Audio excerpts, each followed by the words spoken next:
We are giddy the minute our feet hit the trail. The switchback going up the mountain that we are hiking points the way to glory. It is as good as I imagined. This trip of hiking for a week in the Cape Verde Islands with my husband Patrick was the fantasy that got me through 2 years of Peace Corps in a hot, dusty village in Senegal. This trip represents a turning point in our lives and in our relationship. It's the first time in 2 years that we've really been alone, and so it feels like a second honeymoon. And we are just delighted by everything. All these lush green plants that we've never seen before. Even the stray dogs are different and exciting. And at one point on the trail, Patrick points to this tree and says, "What kind of nuts do you think those are?" And ever the intrepid adventurer and eager learner, he bounds off the trail, picks some nuts, looks them over, and pops one in his mouth. And he yells back, "Honey, you have to try this. I think I've had this in granola." And I'm thinking, man, Cape Verde, and it is never-ending delight. So I go up and I try one, and it's been a very long time since I've had granola. So I try to think about all the different nut possibilities. And I guess, do you think it could be a macadamia nut? And he just beams at me. Yes! We pick some more for the road and we head on our way. We're feeling fortified by both the nuts and pride in our badass foraging skills. So we get to the end of the trail and we find someone who's willing to drive us back to the town where we're staying. And after negotiating a price, Patrick brings one of the nuts out of his pocket and asks, "What do you use these for?" He says, "Oh, we make soap or candles." He says, "No, I mean to eat." And the guy says, "Oh, we don't eat those are poisonous." And immediately I start to panic. Not because I think we've actually been poisoned, but because Patrick can be such a hypochondriac. And I am worried that he will be a total downer for the rest of the trip. So I go into damage control mode as soon as I see his eyes getting really big. And I'm like, "I'm sure it's fine. I only had one." "What did you have? 2, 3? I had like 6. They were really good." So I try to reassure him, "Oh, well, let's not panic until you have any symptoms." So we're driving back through these mountain passes we've just hiked through, and Patrick exclaims, "This view is spectacular.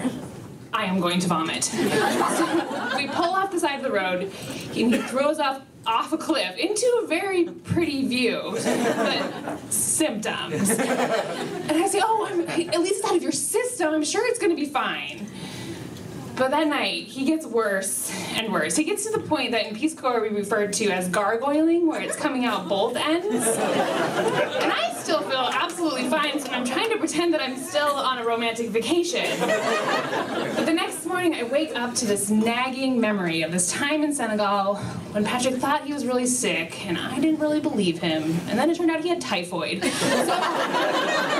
I decided I should probably go and research what these nuts actually are. So I go to this internet cafe, and the first step is to go to Google Translate, and after several attempts of sounding out the Portuguese word we've been hearing, I get something. Jatropha nuts. And my jaw drops, because they definitely have jatropha trees in Senegal, so there is no excuse for us. But I forge on with my research. I read about the symptoms, diarrhea and vomiting, obviously, but also other things like blurry vision and kidney damage. But the answer to the real question, which is just how worried should we be, remains inconclusive. One article literally says, "The toxic dose is unknown." Whether someone can eat 60 jatropha nuts and be just fine, or eat one and die. And so back at the hotel, Patrick looks terrible. When he hasn't been poisoned, he's this strong, fit man's man, and so to see him looking so weak is really jarring. So I try to not look at him or respond to his urgent questions by reading my book, because I am still on vacation after all. But then, mid-paragraph, my vision goes blurry. And apparently it takes having symptoms myself to shake me out of my denial. So I say ever so casually, "Hey, Pat, maybe we should go to the ER, just out of a total abundance of caution." So we go, and we're sitting in this crowded waiting room, and I look over, and he has his head in his hands. And I say, "What? We're here. We're getting seen. It's going to be fine." He says, "I'm just imagining having to tell your parents that I killed you."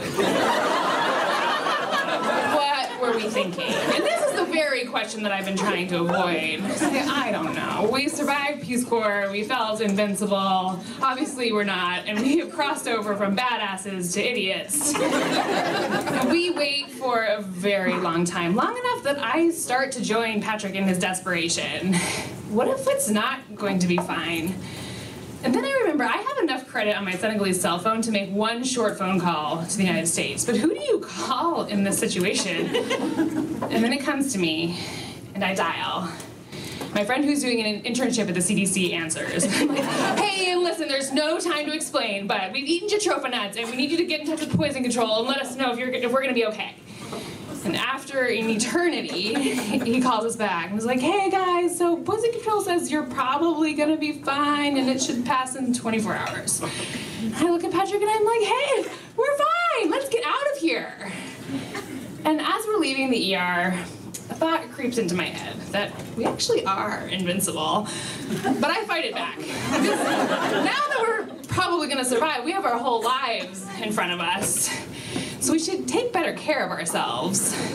So when on the way back to the hotel, we passed an advertisement for massages in a gas station, you can be sure that we make the right decision.